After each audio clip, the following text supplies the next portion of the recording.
The topic of today's hearing is GSA's culture of waste and spending. You are uniquely positioned to provide testimony that will help the committee better understand the GSA's spending of more than $850,000 at the conference in Las Vegas in 2010. To that end, I must ask you once again to consider answering the questions.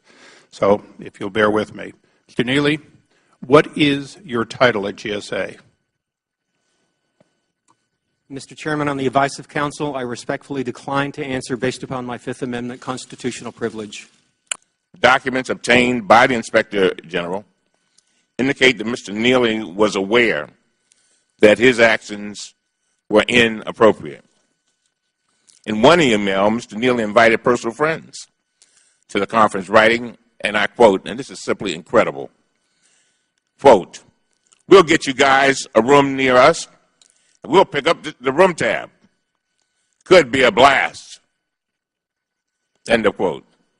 He then went on and wrote this: "I know I'm bad, but as Deb and I often say, why not enjoy it while we have it and while we can?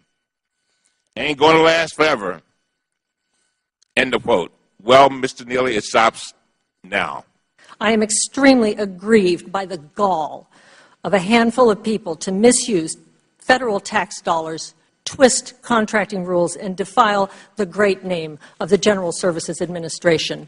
It may be very difficult among all the bad news and repugnant behavior to find, but there is at least a glimmer of good news. The oversight system worked.